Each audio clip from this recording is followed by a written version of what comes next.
Hi, I've been getting a bit of flack here because I've been preaching since the beginning of the summer a very strong stance of obeying God. Listen, we all know what God is asking us to do. We've all been guilty to fall into deceit and into seduction because of what we want and what we can live. Right?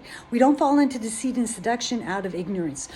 It is called deceit and it is called seduction because we don't have ignorance. It's just that we're being deceived. We are deciding to believe something or a thought, a line of thought that is not doctrinally sane in any way because it serves our purpose, usually our own lusts, and lusts do include something we need right now, okay? Something that is answering an immediate emotional or spiritual need immediately.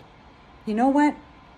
God in these days is asking his church, his bride, to be ready. And to be ready is having your lamp oiled filled. God has asked us to walk and set ourselves apart from this world, not only so it's evident that we follow a different doctrine, that we follow God, and it is so easy today to be different because of the way the world is the way the world is, right? But you know what?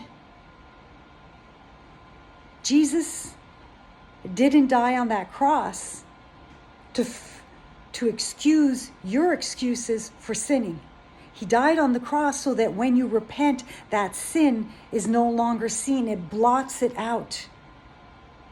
It blots it out completely.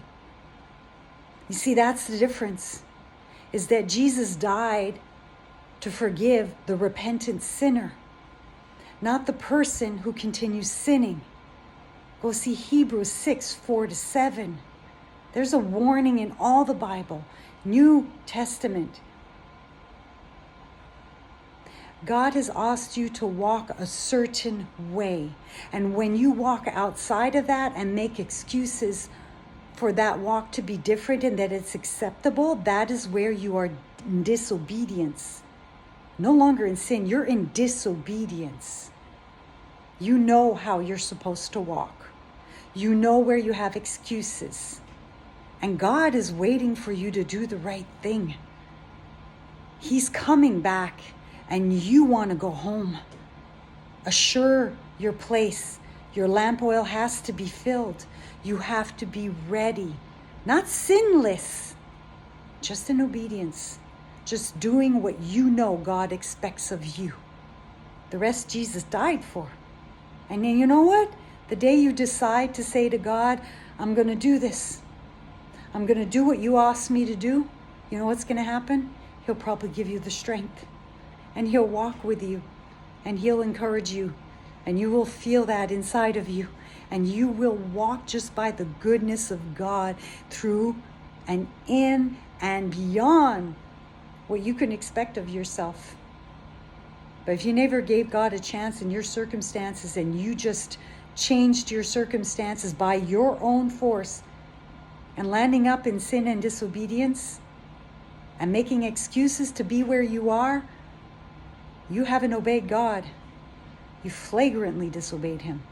And yes, people, that is a sin. And yes, God can forgive it as long as you repent.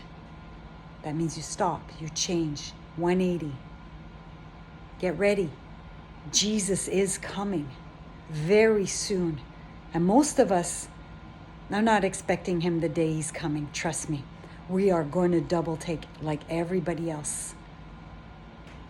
The best way, and I'll say it again, can you face God in what you have going on in your life right now and truly expect him to be agreeable, that this is in accordance with his word, that you're living in that way? There is sin that we do every day. We're dripping in sin. And then there's disobedience. Please, one thing I know is that God always shows us where we are wrong. But we are the determining denominator if we choose to repent and change our way. Get ready.